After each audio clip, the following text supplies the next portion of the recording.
Welcome to Summoning Saturdays on a Sunday because that's how we're rolling this week. Um, and today I want to go over something a little bit different. So, really wanted to talk about how much pop culture tends to reference the planets, especially the alchemical planets, but sometimes the astronomical planets. It depends. And there's a lot of different pieces of pop culture where this happens, but there's also, um, the world's most popular book, which is the Bible. I think technically all of the Harry Potter books together have outsold the Bible, but I mean, you do have to like do the math there. It is a 7 book series. So yeah. Oh, by the way, it's a 7 book series. There's 7 alchemical planets. I'll let you do the rest of the math. So the Bible.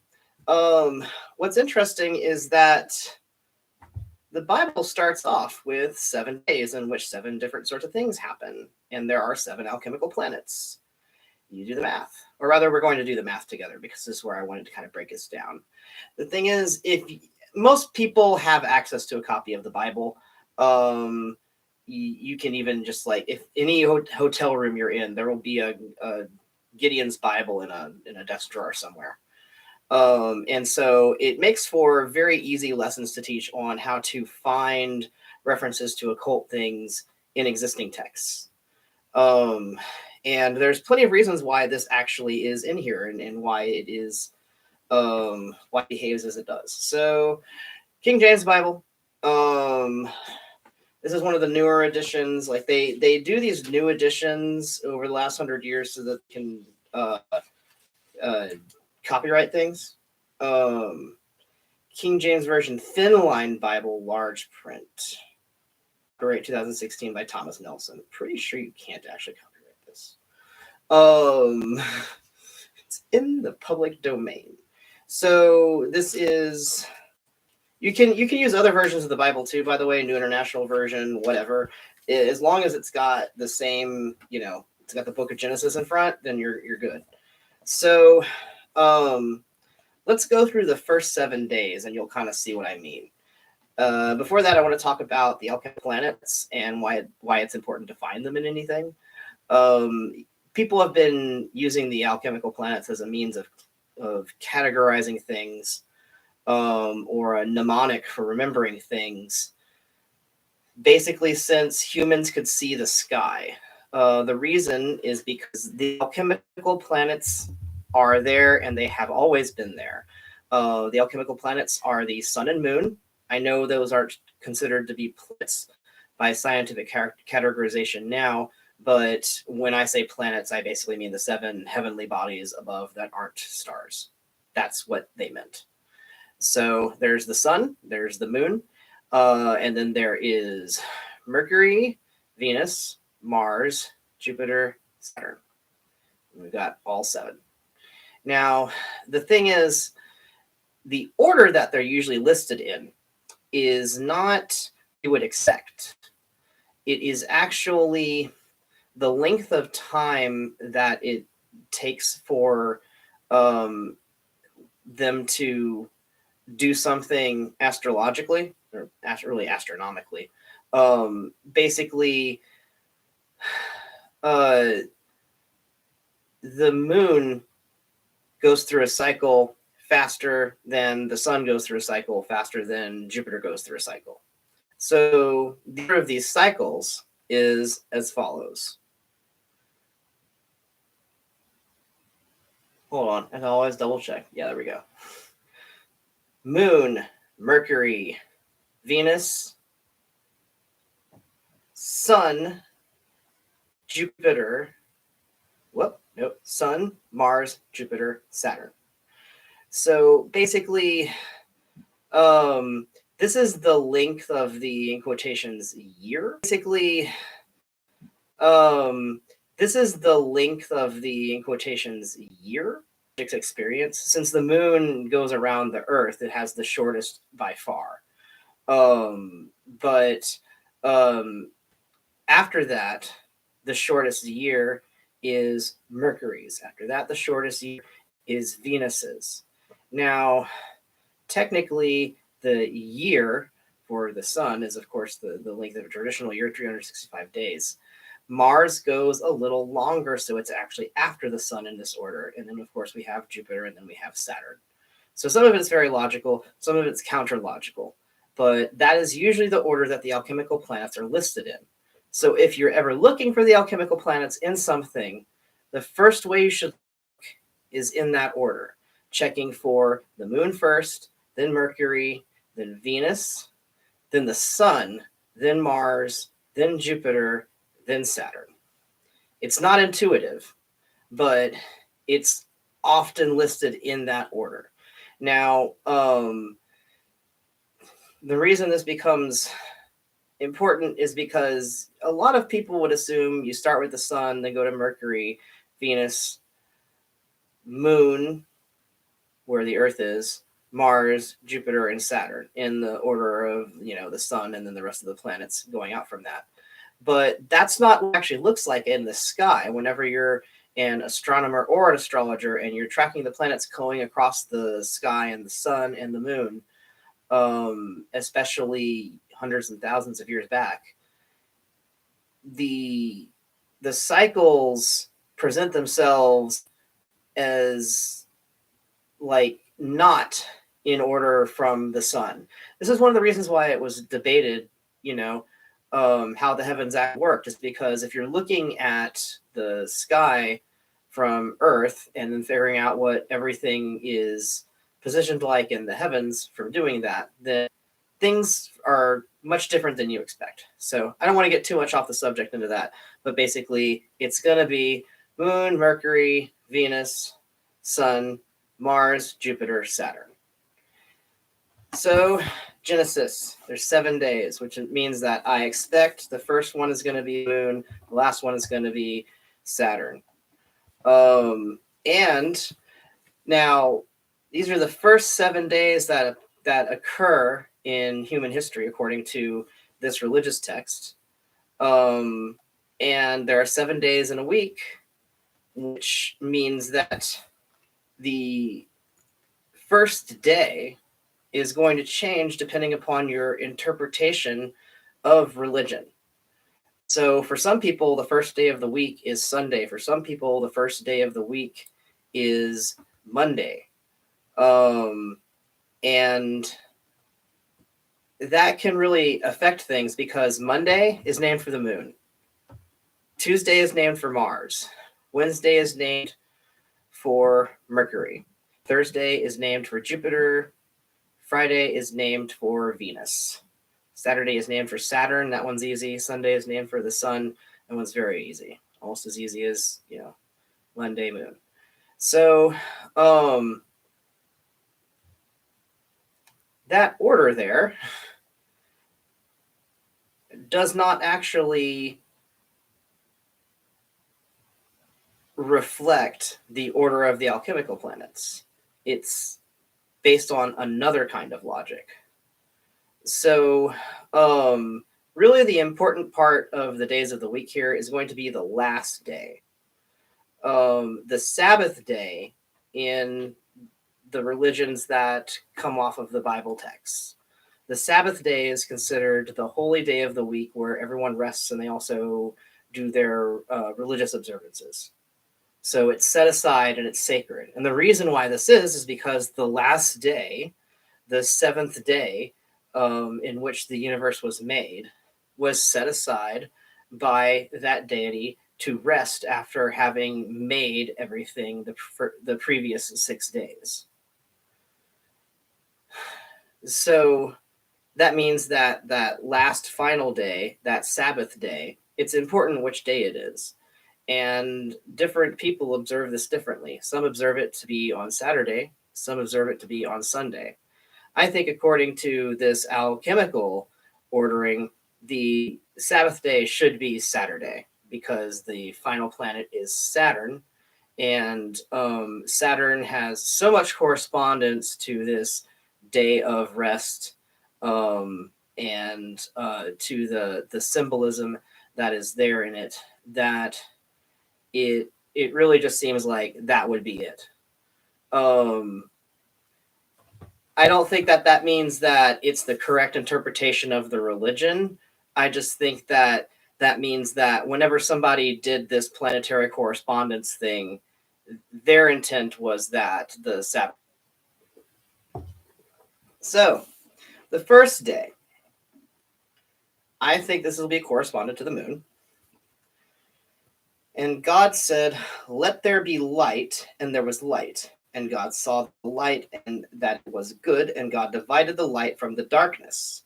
And God called the light day, and the darkness he called night, and the evening and the morning were the first day. This is very interesting when comparing to Mercury, because it's not just about inventing light, it is also inventing light and then saying that light and darkness are two separate things, that there is day and there is also night, and that they share equally. They're divided 50-50. If you look at Mercury, Mercury is half lit by the sun and half entirely in shadow. There's really no gray area in between. Mercury itself is day and night. The planet is experiencing all day and all night, no gradient.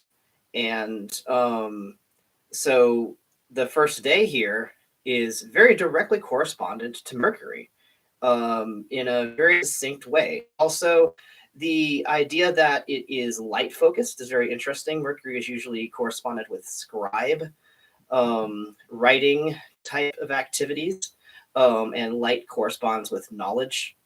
So that's very much tied to the meaning of the planet. Also, the tracking of time and the passing of time. Mercury also has to do a lot with that. So I'm going to advance to the second day. And this one, oh my goodness, that one was supposed to be the moon, and I just said it was Mercury. Throws something. Day and night, it's the moon. Well, I said it should be the Mercury, and then I looked for Mercury and I saw Mercury, but let's see what's on the second day, because that's where our Mercury actually should be. I often mix these two up. I make this mistake often. I try to do the interpretation, gets a little loosey-goosey, and then we go from there. So God said, "Let there be a firmament in the midst of the waters, and let it divide the waters from the waters." God made the firmament, divided the waters which were under the firmament from the waters which were above the firmament, and it was so. God called the firmament heaven, and the evening and the morning were the second day. So, the firmament is always very strange to me. But it's interesting it's dividing the waters here, because Mercury is quicksilver. And it's the waters above and the waters below. So, firmament in the midst of the waters, let it divide the waters from the waters. The catechaeus is in the middle of the two snakes, and it kind of divides them in half. Catechaeus being Mercury's staff. Waters, snakes are sometimes equated with water, sea serpents, and also just like the element of water. So, first day, let there be light. There was light. God saw the light. It was good. Divided the light from the darkness. Called the light day. Darkness called night. Evening and morning. I mean, that's a pretty good moon thing. So, second day. Firmament in the midst of the waters. I'm going to say this is Mercury. It is interesting. It's dividing something in half. Exactly, because I was talking about Mercury being very much, half and half. Something's mercurial. It tends to go from like hot to cold, cold to hot. So interesting there. All right, third day. God said, "Let the waters under the heaven be gathered together unto one place, and let the dry land appear," and it was so. God called the dry land earth, and gathering together of the waters called the seas, and God saw that it was good. And God said, let the earth bring forth grass, the herb yielding seed, and the fruit tree yielding fruit after his kind, whose seed is in itself. Okay, so basically, let there be dry land, and let there grow vegetation that can reseed itself and replenish itself. Earth brought forth vegetation that can reseed itself and replenish itself. Earth brought forth grass, herb yielding seed after its kind, and the tree yielding fruit, whose seed was in itself after its kind, and God saw that it was good. The evening and the morning were the third day. So this is going to be Venus, and Venus has a lot of symbolism having to do with greenery and green growth and fruit planet, according to science, but also sort of according to a lot of mysticism. Venus is usually associated with cultivating plant growth. In witchcraft, Venus has an association with the poison path, with cultivating plant growth to be able to synthesize the toxins in the plants and make them into medicine. So the third day here, where plant growth comes forth that can reseed itself, is very Venusian. That is a Venus card. There's literally the Venus symbol on it. How quick can I get that? Right here. So yeah, Venus. This card, the Empress, is all about the fruits of the earth and the bounty of the earth, and the green growth. So past any kind of text or any kind of popular culture, any kind of culture, basically. Often you will find there is a very strong correspondence with a couple of them, and with the others, the correspondence is there, maybe not super strong, but it's there, it's okay. And then with maybe like, one or two, it's a bit weak. But since there's multiple of them at once, what matters is that they all match, not just one matches really well. So it's often about stepping back and looking at the whole interpretation. Also, I'm doing this with the most accessible version of the Bible that had a rewrite in, I believe it says the 1600s. Does it say here when you did this?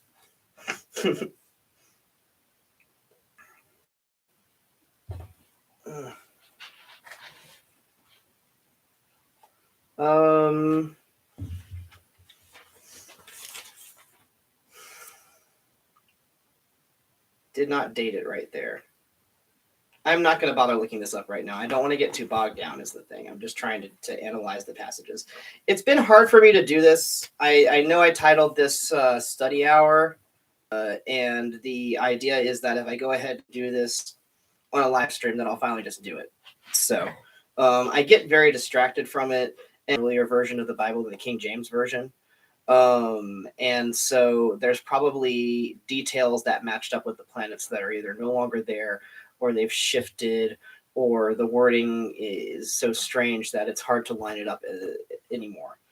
So fourth day, let there be lights in the firmament of the heaven to divide the day from the night, and let them be for signs and for seasons and for days and years, and let them be for lights in the firmament of the heaven to give light upon the earth. And it was so.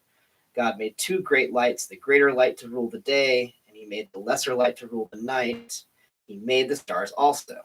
God set them in the firmament of the heaven to give light upon the earth, and to rule over the day and over the night, and to divide the light from the darkness. And God saw that it was good. And the evening and the morning were the fourth day. What's really interesting is that on the first day, we just had light, and just darkness. But now we have the moon, the sun, and the stars. And the fourth day should be where the sun is. So this one corresponds to the sun, and literally the sun was created. I think that lines up pretty well. Now I know the moon and the stars were also created.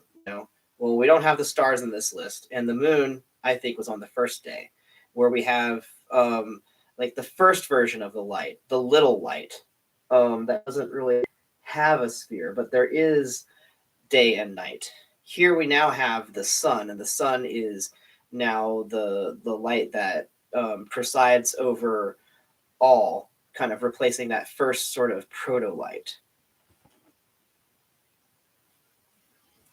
So let's see.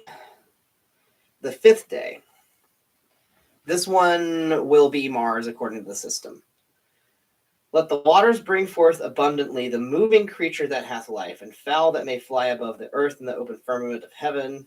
Created great whales and every living creature that moves, which the waters brought forth abundantly after their kind, and every winged fowl, every winged fowl after his kind, and God saw that it was good. The fowl multiplying the earth, and the evening and the morning were the fifth day. So basically, animal life that replenishes itself. I will say that this is a little harder to tie to Mars because I would more easily associate it with other planets. But I find it interesting that there's now moving life, and Mars is the planet whose symbol is literally a circle with an arrow coming out. Sometimes Mars is about action. Often Mars is also about desire, and we have all of this new life crawling up the earth that is replenishing itself, obviously through sexual reproduction, because this is going to be non-plant life, unless we're talking about bacteria. But we're not just talking about bacteria. They said, birds and stuff. Sixth day. Now this should be Jupiter. Let the earth bring forth the living creature after his kind, cattle and creeping thing, and beast of the earth after his kind, and it was so. That's right, we divided the types of animals in two. So Mars had the fish, the water life, and the birds. So we have whales and all other types of water life and birds. Interesting.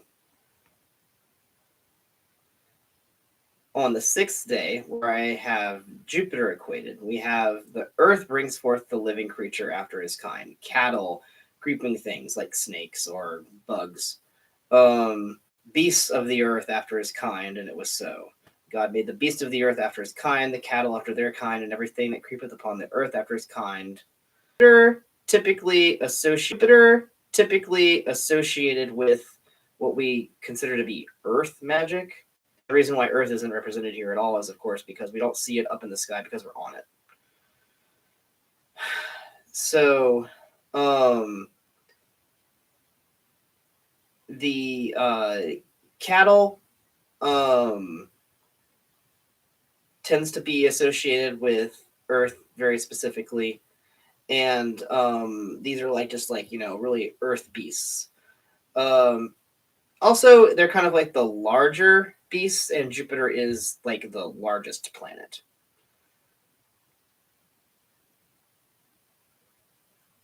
Now,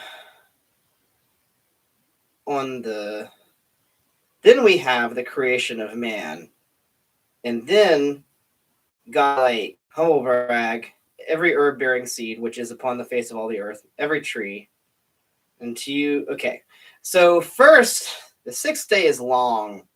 Definitely Jupiter, because so many things are happening. It's very big. So first makes earth life, like ground life and cows. Then makes humans who have dominion over the fish of the sea and the fowl of the air and the cattle.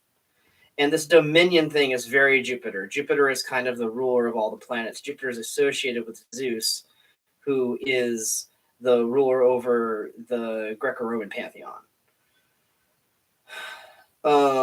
Created man in his own image. In the image of God, he created he, them. Male and female, he created he, them. Creating in his own image, like you're actually creating a being that is God's. Again, very Jupiter, very associated with royalty. And then, of course, be fruitful and multiply like they all do. After this, still in the 6th day, God said, "Behold, I have given you every herb bearing seed, which is upon the face of all the earth, and every tree which is the fruit of a tree yielding seed. To you it shall be for meat, and to every beast of this earth, and to every fowl of the air, and to everything that creepeth upon the earth, and to everything that creepeth upon the earth, wherein there is life, I have given every green herb for meat." And it was so. And God saw everything that he had made, and behold, it was very good. In the evening and the morning, the 6th day. So there's a couple of things happening here. One, the food thing, the replenishing thing, the abundance thing. Another thing, just abundance and expansion are very Jupiter. Jupiter is about expansion. Jupiter is the abundance. The symbol of abundance is the cornucopia, and the cornucopia is actually the one of the horns that was cut from the head of Amalthea, which was the goat that nursed Zeus while he was a baby. The horns of Amalthea would actually like drip milk and honey, and that was what Zeus was like, feeding on as an infant, while Zeus and his Zeus was basically on the run from Cronus, basically on the run from Cronus, who Saturn did. What was Saturn's thing that he liked doing? Anyway, not going to get too much slaughtered at some point, or maybe just died of natural causes. And they cut the horns off, and one of them became the cornucopia, where all of the fruits and vegetables come out of the horn. And that's cool, I think. So very, very Jupiter associated, because Zeus is Jupiter. That's also on the 6th day. Not only do we have several things happening, like a bunch of things happening, but also God is looking back on all the work that was done the whole week and saying, wow, all the stuff I did this whole week was very good. Go me. So again, expansion. Jupiter's the biggest planet, so we're looking at the whole work, not just this one part of the project we did today, but we're looking at the whole thing that we did the whole week. Now we're on the 7th day, which should be equated with Saturn. Thus the heavens and the earth were finished, and all the host of them. And on the 7th day God ended his work which he had made, and he rested on the 7th day from all his work which he had made. And God blessed the 7th day and sanctified it, because that he had rested from all his work which God created and made. These are the generations of the heavens and of the earth when they were created, in the day that the Lord God made the earth and the heavens, and every plant of the field before it was in the earth, and every herb of the field before it grew. For the Lord God had not caused it to rain upon the earth, and there was not a man to till the ground, but there went up a mist from the earth, and watered the whole face of the ground.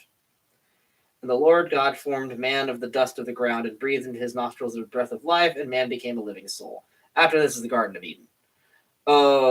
So on the 7th day, everything's finished up. Now what's interesting is we made man on the 6th day, but now we're going to make him again. I'm not going to get into this part because the planets aren't here anymore. But basically, the 7th day is whenever we say, oh, well, good job, and rest. That is the Saturn thing to do. Saturn is often associated with retirement. Oftentimes it's associated with death. Or simply moving on to the next cycle, often associated with old age and elder advice. And so Saturn is really whenever you look back on everything and you learn from it and you rest. One of the biggest pieces of wisdom that older people tell you is to sit down and rest. To know when to work and when to stop. So 7 planets, 7 first days of creation in the Bible. And sorry for the confusion in the beginning whenever I swapped Moon and Mercury. That's One of the ways that you kind of prove it through, though, is that like you try it with different planets and see, does it work just as well, or does it only work with this one planet? And it's how it works with all 7 together very well, all 7 at once, that I think really does it. I also believe that there's some things that I still don't understand yet, that I still haven't found, like, good clues in the text for. For instance, the Mars correspondence, I think, could use a little work for the 5th day. But I this is what it affords us, though, is the opportunity to do that learning. Because I've gone through this exercise, I realized that I need to understand Mars from an astrological perspective, because I had trouble here matching up correspondences in one or the other. So that's good knowledge to have. And I think that uh, pop culture and just culture, classical culture is, what the Bible is. Um, it's really good to apply your occult analysis skills to, because plenty of culture was made by people who were trying to apply their occult knowledge, who were trying to do something meaningful with the encoded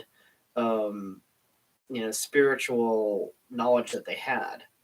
And so you'll find little Easter eggs everywhere. You will find the alchemical planets in particular in so many different places. And it's really quite fascinating, uh, just how many places branch the symbolism sideways. Because, for instance, the 7 deadly sins, 7 holy virtues, actually any kind of media that's based on 7 deadly sins, and there's so much of it that actually brings in planetary correspondences at the same time. And this is why it's just so useful to know your correspondences for the 7 alchemical planets, because they are the basis for so many other systems. They're kind of at the root of it all. And this is because they've just always been in the sky. They've always been there for us. And these are the ones that you can see without the assistance of lenses. You can see Uranus with binoculars sometimes, or at, like, a very high up observatory. But Neptune, I don't think you can really do unless you have a lot of technological assist. I don't know. I don't know if what size of a lens you would need to be able to find Neptune. They always had proof that there was some kind of body like Neptune out there, because they see the disruptions in the planetary movements. But it was a matter of actually having strong enough telescopes to be able to spot it. So we don't have Neptune spotted in our history until I want to say the late 1800s or the mid 1800s. I know Pluto's around 1930. So Neptune and Pluto, and often Uranus as well, don't really get included in those original 7 alchemical planets. If they did, we'd have 10 there. But what's interesting is that they do start getting included as alchemy sort of updates itself, and astrology sort of updates itself into the 1900s. So, for instance, let's say that a couple of new planets get discovered, and you've got the old list of planets, including the sun and moon. Well, why don't we just take those off the list and replace them with the new planets we've discovered? That pretty much gets you Mercury, Venus, Mars, Jupiter, Saturn, Uranus, Neptune. And then if you consider Pluto to be a dwarf planet, then it's off the list. And of course, you don't put Earth in the list, because we're on Earth. So it actually works out fairly well. And then if you want to include Pluto, then you're going to have to start actually expanding your list. But what's interesting is that you can find a lot of systems where they have a list of 8 things, and this list of 8 planets works out pretty well, applying it to a lot of stuff. So I'm not going to get too much into that because I was trying to stick to the original 7 alchemical planets. But I'm more talking about if you want to take the 7 alchemical planet system and update it into the modern day, if you need to expand it so you can include Neptune and Uranus, then that's been done. That's basically modern astrology. They took the original 7 planets and they added all of the new ones. They added comets, they added asteroids. There's all kinds of things that are in the sky that are included in modern astrology. Sailor Moon is probably the best series for planetary astrology, because the creator of Sailor Moon, Naoko Takeuchi, she actually is an astrologer. She also had a degree in astrophysics from college, so she was able to combine all of the actual astronomy knowledge with astrology, like she'd apply the astrological meanings to all that astronomy knowledge. And that got us Sailor Moon. That got us all the characters and all of the world building in Sailor Moon, and all the different sailors of all the different planets and other heavenly bodies. There's a lot of very interesting space stuff in all of the Sailor Moon series, and it's a very good way to learn about astrology and astronomy. Like anytime they say something about space in Sailor Moon, especially in the manga, because that's Naoko writing it directly, go ahead and look it up and see what you learn, because a lot of times she's referencing real things. In the 3rd story arc, where they're dealing with Infinity Academy and the Death Busters, that group of villains comes from a galaxy called Tau Keti, and it's out there. It's a real group of stars. You can go look it up and see what it's all about. So like you can learn so much by taking in media that you really enjoy and then asking questions about it.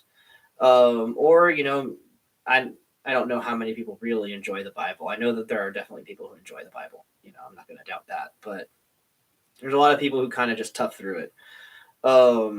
It is an important book, and it's a good book to know. It's useful to know.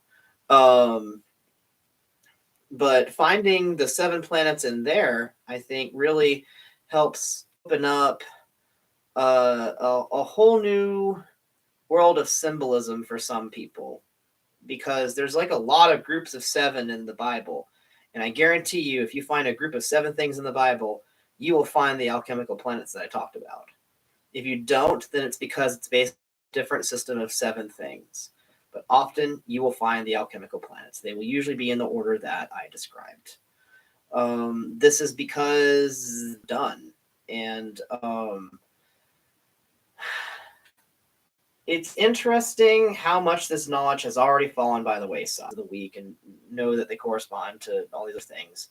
But the amount of people who encounter 7 different things that seem like they might be like the 7 alchemical planets and really put that knowledge together. There's a lot less people in the world now that would do that than would do it like 200 or 300 years ago, because that used to be really useful knowledge. If you knew where Saturn was in the sky at a time of year, then you'd know things about the harvest cycle and when it was that certain events were coming up. And that was useful knowledge to have. It was vital knowledge to have. Now we've got a precise calendar system. Now we've got these clocks. We've got all kinds of ways of knowing the time and knowing the date. So it's not nearly as useful to be able to find these planets in the sky as it used to be, because we have so many other ways of getting that same knowledge. So that means it's rather specialist right now. And there's a lot of times where this is just referenced out in the open, referenced in popular culture, referenced in the Bible, and people never even see it. I know there's got to be people that never thought about, hey, there's a light here in the first thing, on the first day. There's like this light, but it's like kind of a small, non-specific light, and there's more light on the fourth day. Why don't they just make the sun on the first day? Why is the light made on the first day and then it's made again on the fourth day? It's because the moon comes first and the sun comes fourth. Part of the value of having this in the Bible is because this is one of the first things that you would learn if you were learning like kind of the textbook of knowledge that people in civilization, planets in the sky, knowing the basic planets in the sky, knowing the order that you're supposed to that they go in, tells you so much about astronomical cycles and astrological cycles if you know how to use them. And so the best way to teach them would be to say, hey, the first story that we have in our really important religious text, the 7 days that it teaches, well, all of those are themed after the planets. That's how we did them. So now you already know the planets. Now you already know this list of 7 things because you already have the list of symbols in your head from this story that you've been told since you were a kid, from the most important religious text that they have. So it's a way to not just venerate knowledge but preserve it and teach it much earlier than people would expect to be able to learn it at. You don't really expect, say, 5-year-olds to learn the 7 alchemical planets in which order they're in, but if they know the 7 days of creation in the Bible, and they may not know it off the top of their heads, but they've certainly heard the story and they certainly recognize the story. So if they recognize that story, it's a very easy way to explain it to them.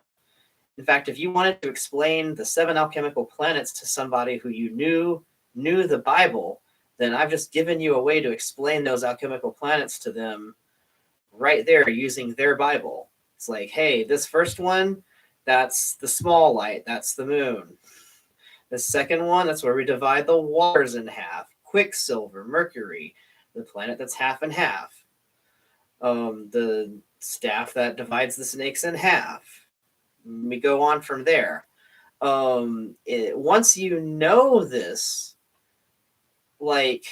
it's like learning a secret on top of a secret, because you already knew all of the symbols that you'd learned from having previously read the text or having previously watched the show or whatever it is, or having previously watched a show or whatever it is that's being used as the reference. So you already know that. Like if you were a big Marvel movie fan, you know all of the Avengers. If somebody made a magical system based off of the Avengers, you would basically have a huge leg up because you already know so much about the Avengers. That's what works with the 7 alchemical planets so well, is that so many different systems include the 7 alchemical planets or reference them, that once you know them, you know a whole bunch of things. It's just a matter of finding out how many things you can learn that reference this thing you already know. Sometimes it's a matter of looking through entertainment and culture and other knowledge you can acquire and finding where they reference the things that you already kind of have mastery over. This is kind of the foundation of occult research.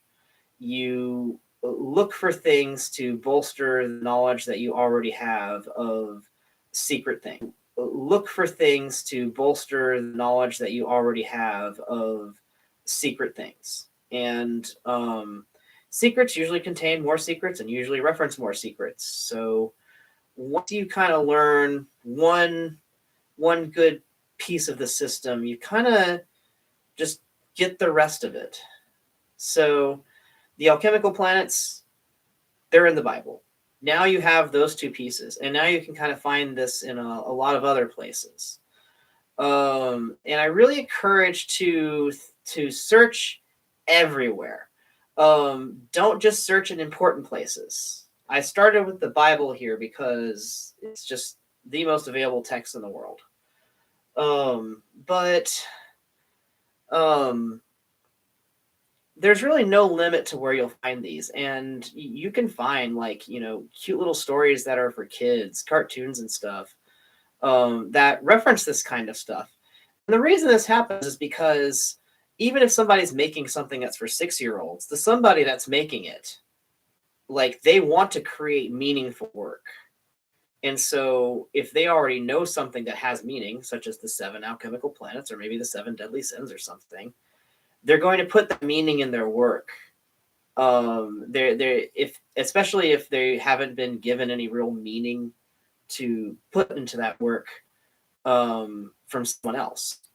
Like, they don't have any directive to make this teach about something or be themed about something, then they kind of have free reign to put in whatever it is that they want. And usually they put in whatever it is that they know. So whenever somebody's kind of at a lack for structure, they typically go for the 7 alchemical planets or something else that's derived from that. If they don't go for that, then you'll often find stuff like the 4 elements, and the 12 zodiac signs are the other 2 things that I find are most often referenced.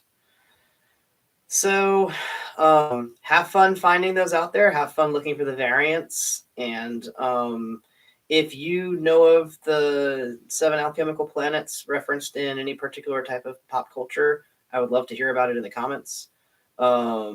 In anything else related to this, any other variations of planets being used as a structure.